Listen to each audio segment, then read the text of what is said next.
Okay, then 227. If ever there was a statement, it has been given by the Lucknow Super Giants. 2 games in a row, they have shown that they are the team in form, especially when it comes with the bat. But if it was Mitch Marsh last time, it is Mitch Marsh this time as well. But someone has gone past him as the headline maker. The man who's doing somersault despite wearing a bandage on his knee. His name is Rishabh Pant. 118 and almost a 200 strike rate. What a knock there. I am so happy for Rishabh Pant today. I am so happy. I could see it on his face, that relief that he got after that century. He took off his helmet. He calmed down for a minute. I was very happy. Somewhere I had the feeling that Rishabh Pant will obviously make a comeback, although this was his lowest point in his career, but he's come out of such bigger things. He's come out of that accident that could have sort of ended his life. He came out of that, played the T20 World Cup, won it. Before COVID, he was dropped from the Indian team. He came back in that warm-up game where he got a century in Australia, then got to play in the BGT, and we remember what he did. So he's somebody who's always made a comeback. This time also he had to do it, and what better way to do it? Personally, I feel I'm really happy for Indian cricket, for Rishabh Pant, because these runs were very, very crucial for his confidence. Yes, my two friends who have picked RCB to win. How do you see?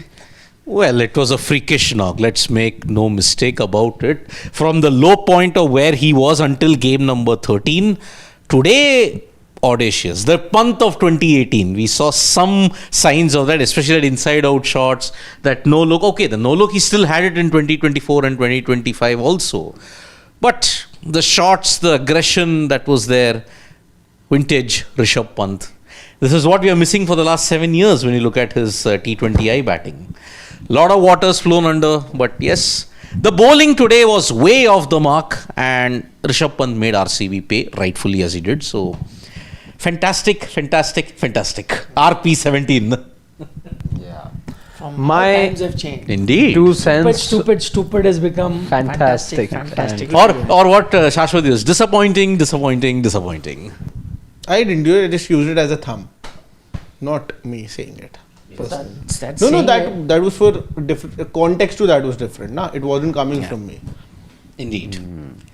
My 2 cents on the man that I've been very disappointed with, and will probably be the sole reason, or if not the sole, one of the primary reasons, if my prediction also for the day comes wrong, is going to be Rishabh Pant. So you're saying if your prediction, you still think your prediction be? Yeah. Again, it was good surface. It was a good surface.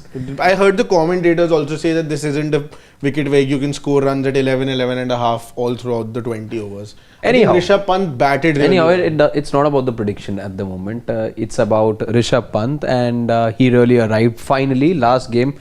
This was his last opportunity as well in this IPL to make any sort of headlines, and he managed to make a headline or two, because till now all the headlines were painted in a way that he wouldn't have liked, but today's headlines are going to read in stark contrast to the ones that have read previously. So 2 things that I'll say about his knock. One, it was classic Rishabh Pant, not in control all the time, but in control the time that you wanted him to be in control. There were a few streaky boundaries here and there, but vintage Rishabh Pant, as Siddharth also said, because you are used to seeing him bat with this freedom where he's falling all over the place. We saw him fall twice, reach out to balls that are beyond the reach of most batsmen. So trying to get bat to ball almost on every occasion that the ball was bowled to him, and slogging. That's what I saw today. A lot of slogs. At times he was in control, at times he wasn't in control, but that's the way that he bats.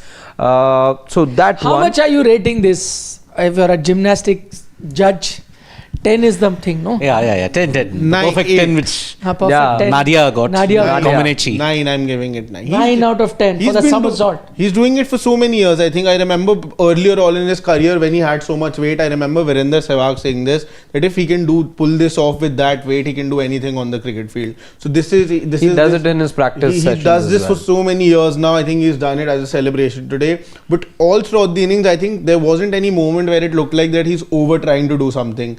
Despite all of that, he has a strike rate of 190, and that is what the impact, the X factor everybody talks about when we talk about Rishabh Pant. I know there will be lots of arguments that nobody will want to wait for this till the 14th game, but if Rishabh Pant plays like this in white ball cricket, I think this is how he should be playing, and if he plays like this, he definitely is the X factor, a match winner for any team he plays for. All throughout the innings, his shots, I wouldn't say that he was out of control, because this is the brand of cricket that he plays. We've seen in fall. So it's we've seen in that. for MS Dhoni, Yeah. for MS Dhoni, it was unconventional but effective. So it wasn't, negative in a way. So there were some people who found the usage of the word unconventional as negative, but it wasn't to be. So right now as well, I think it's if he likes playing this way, if this is how it is, because if just cricketing commentary and being objective is concerned, he was out of control for a long time. He was as well. I think till about he was timing the ball well since the first six that he hit. 50, but he hit more than 1 6, na? Yeah, but all of the sixes were absolutely middle of the bat. Couple of the boundaries that he scored was streaky boundaries, and again those were just wild slogs. But that is how Rishabh Pant plays, and that is how we saw him at the Delhi Capitals. That is how we're seeing him right now as well. So it's the way that he plays. So and that has so defined his aura. That has so defined his cricketing stature. So that's the Rishabh Pant template. The other thing that I liked about his batting today, besides besides the aggression and everything that I just said, was the range of strokes. I like the fact that he scored not just in the V. He was willing to go square of the wicket. He was willing to go right over the man on fine leg as well. So you saw him score runs all across the park, and that's what I liked about him today. There was this one boundary that he scored in the previous match, that 6 that he hit, which again went over fine leg. Today as well, you saw almost a replica of that shot. So I liked that he had this whole range of shots right from the man at third till the fine leg. So he covered most of the ground, and it was good to see him show the fact that he still got those shots in his book. I loved his offside play today. There was one shot inside out that he hit. He hit so many inside out shots over cover. That was a sight to watch. One went, I think, over for 6 also. Long on, long off, third man, fine leg, mid wicket and cover. He had the full 360 zone today. If you look at his wagon wheel, it is quite evenly distributed. And why I appreciate his offside plays, because that is the weakness that was starting to creep in. That disastrous period from November till now was his offside play had disappeared. But as far as if you want to rate his somersault, I would rate it 7 out of 10, because 2 others have done it much better. Kevin Sinclair, that West Indies bowler, he does it, man. Qais Ahmed, Afghanistan. He doesn't do with the hands, he just does a flip mid-air. Yeah, even I think it's 9 out of 10. Not close to perfect 10. The technique can be worked on. It can be, improved a bit with the thing. But another way of looking at it is, with the body structure that he has, it's not really conducive to doing this sort of thing, but he does it. But at the end of the day, jokes apart, it just also tells you what it means. Clearly he was under a lot of pressure. Clearly he was feeling it. The fact that he had to even go on Twitter and clarify and justify himself about criticism, whether he'll be staying with LSG or not, that itself told you that he was feeling it. Because more often than not, players would just ignore it and carry on. The fact that he had to even do that meant that he was feeling the heat, he was feeling the pressure, and you could make that out while he was in the ground as well. In terms of his fielding, captaincy, you could see that there was a lot of pressure. It was nice to see now 2 games in a row where he played with a lot of freedom. I think what's really helped him is also the fact that the game got, their team was knocked out. And then that whole pressure of captaincy is out, and then he concentrated on him being a better batter or a better version of a batter that he can be. And so last game was not out in the 16 odd that he got and looked very good. Today came in a situation, good on him, and then he pushed himself to bat at number 3. So he has enough deliveries and did it. So now I can think of 3 games out of 14 where he was the Rishabh Pant of old. Consistency is what he needs to work out. But if he needs, again, as I say, these last few games for a lot of teams that were knocked out is a It's a no window. pressure situation not, also. Not only yes, of course it is, but it's also a window into the future, is where they can look there, plan there, work with little things for the future. And just as you're looking as a captain to a few young players that can be of some sort of bright spark in the future for yourself as well, this will give you a lot of confidence going into the next season. Otherwise you go with an uncertain future, you don't know. Okay, before the innings start, I know we all made our predictions in terms of what's going to happen. That was the pre-match prediction, knowing the 11 prediction. Now we know the 11s. Now we've seen one innings already completed. The two batters that hold the key for RCB walking out in Virat Kohli and Phil Salt. What does everyone feel? I think I'll have to change my prediction. LSG, because you've not. See, you learned from yesterday. You were going to change your prediction in the mid-inning. Then I think Harshit told you, no, why are you changing? Stick with your prediction. So you stuck. Maybe, yes. See, when you saw yesterday that bowling attack gave me that confidence. Punjab got less runs, then you were changing. You said, I am going to change. You said, no. Then I think you switched. You said, No. okay, I'll stick. And what happened? It They did got backfire. hammered. This time you are doing the smart thing. Because at Ekana, the highest chase is 206. And there is a reason why teams chasing 228 close to 230. It needs plenty of momentum. It needs plenty of sustained aggression. I don't know who in the RCB lineup will do it. So yeah, I think the qualifier 1 hopes are dashed. Saransh, can we take those super chats at least? No? I'm going to do exactly what I did yesterday, which is stick to my prediction. You wanted a close game, right? That comes only if they that chase. I would still want. So that comes only if they chase. No. Getting close, you can lose a close encounter. All I want is a close game. Yeah, somewhere just there and thereabouts. So Okay. So yeah, I'm going to be sticking, and there's going to be fun only if they go ahead and chase it. So for sportsmanship, I'm sticking by my prediction. But you have to put your thinking hat on as well as a cricket analyst. So give us reasons why you think RCB can chase it up. I think Phil Salt will hold the key. Phil Salt, Virat Kohli, once he knows what the total is. And as we saw and we've seen over here as well, with Dew coming in, things tend to become easier in the second innings. It was a good toss to win. That's what we said as well. Yes, they don't have a Tim David in the ranks today, so that'll be a bit of a challenge. But of all the batters that scored runs and batted for RCB, for LSG, there's only one batter I think who had a strike rate of 117. Otherwise, I think all of them were able to see the ball. They were looking at it as the size of a football, for that matter. So I think it was looking good. Conditions looked nice for good batting, and Phil Salt, Virat Kohli could do the damage in the power play. I stick to my prediction, and I feel that it's going to be a one-sided encounter. I don't see it going down to the wire. I feel RCB with the bat have already been thrashed in that sense, and I don't see them putting up a fight. I'm going to stick with my pre-match prediction. I think the total is a bit too much for RCB to chase down. I could have thought of it otherwise, but I think in RCB's case, apart from their opening combination, not other things really inspire too much confidence. No Tim David also is going to be a big loss for them. And I think the other thing is that I reckon LSG have played their best bowling lineup today. You've got a Shabazz, you've got Digvesh Rathi coming back, and I think Avesh and William O'Rourke as well. Yeah. Not Akash Singh, I'm not too he's a power play about bowler that, mostly, yeah. But more so by Will O'Rourke as well as Avesh. I think that is their best. Those two spinners, those two fast bowlers, I think is the best combination that they can go under the circumstances. I think they have enough now to win this. Himmat Singh has been sort of their lucky charms. He has been 3 games and 3 times has not gotten an opportunity to bat because people haven't got out. Although whenever Rishabh has scored 50 plus against RCB, whichever team he's been, that team has never won.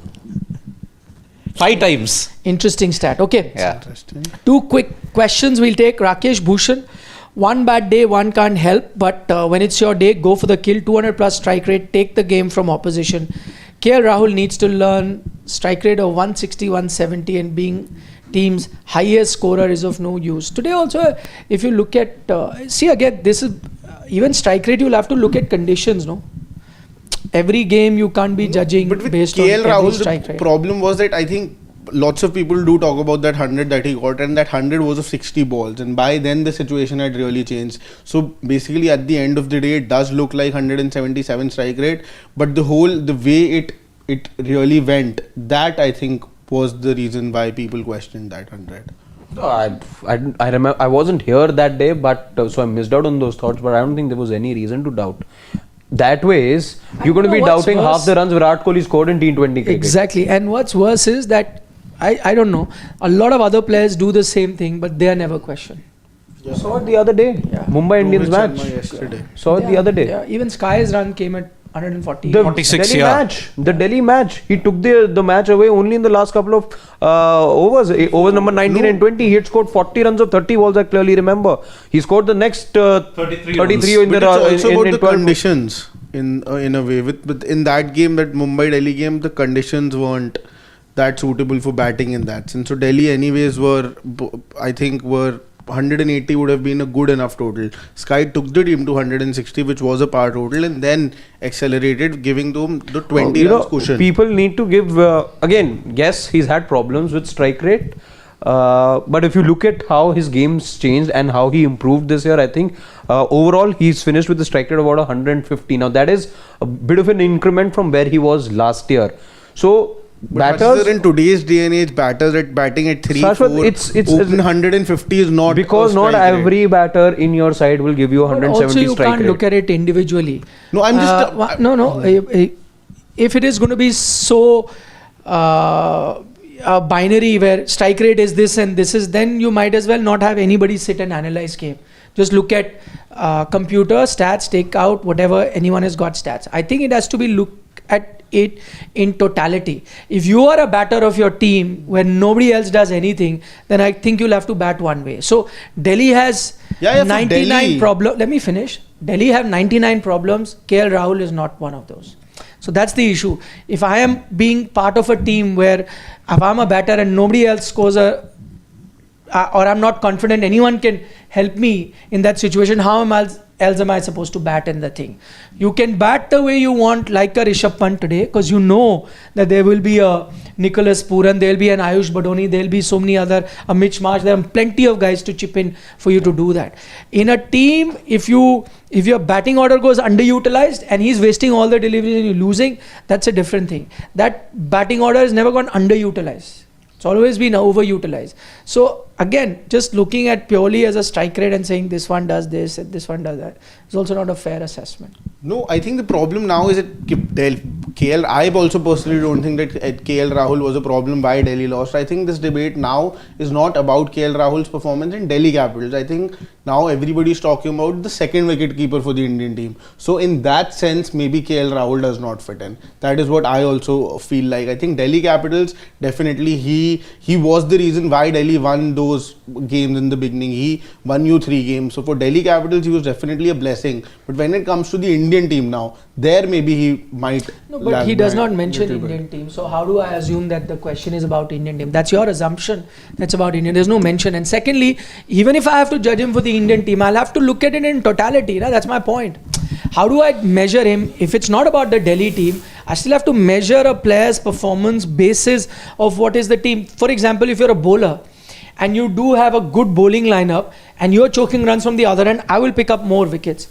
It could be another bowler who's bowled really well but has been rather unlucky because everyone else is leaking runs. So I'll have to see, and I'm not saying, even if I'm looking at the Indian team, I'll have to look at it in totality of where he was, which conditions he was bowling in, what is the kind of performance. So we'll have to look at that. And I think it's tough to look back at the entire season and some of the performance because every game would have been different.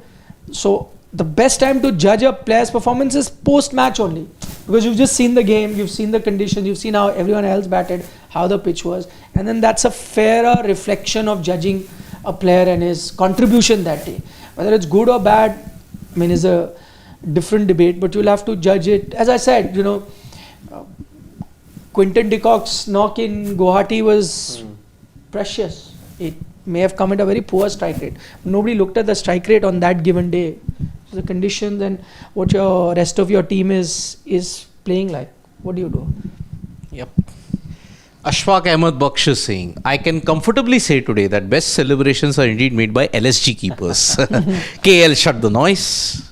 And Rishabh's celebration today, best ever. Why don't you say LSG only? Why keepers? Only keepers. Digvesh also, na yaar. The best celebration of this IPL, if you will look back 5 years down the line, if I ask you, pick one celebration from IPL 2025, which one will it be? Digvesh. 100%. Of course, it has to be Digvesh. One to Namandir. Best and the most expensive. Yeah. The one to Namandir, in your face. How do Abhishek? Oh no, Naman. That was even more intense. Abhishek was a little. He went over. But it was fun nonetheless. Yeah. Right. And Abhishek also told him, I'll pull your hair. Somewhat in those lines. Oh goodness. Okay then, see you guys. Yep. It should be a good, interesting post-match show. Yep. Whether it's a good match or not, we can't decide. We can only promise a good show at the end. Yes. And it's a great start. What a start. Yeah. 26 in almost 2 overs. Maybe the 11 close balls. game. Is coming. That you've been open for. Yeah. Bye-bye. Bye bye. Okay then, enjoy the match. You know where to come once the match gets over. Thank you. Bye-bye.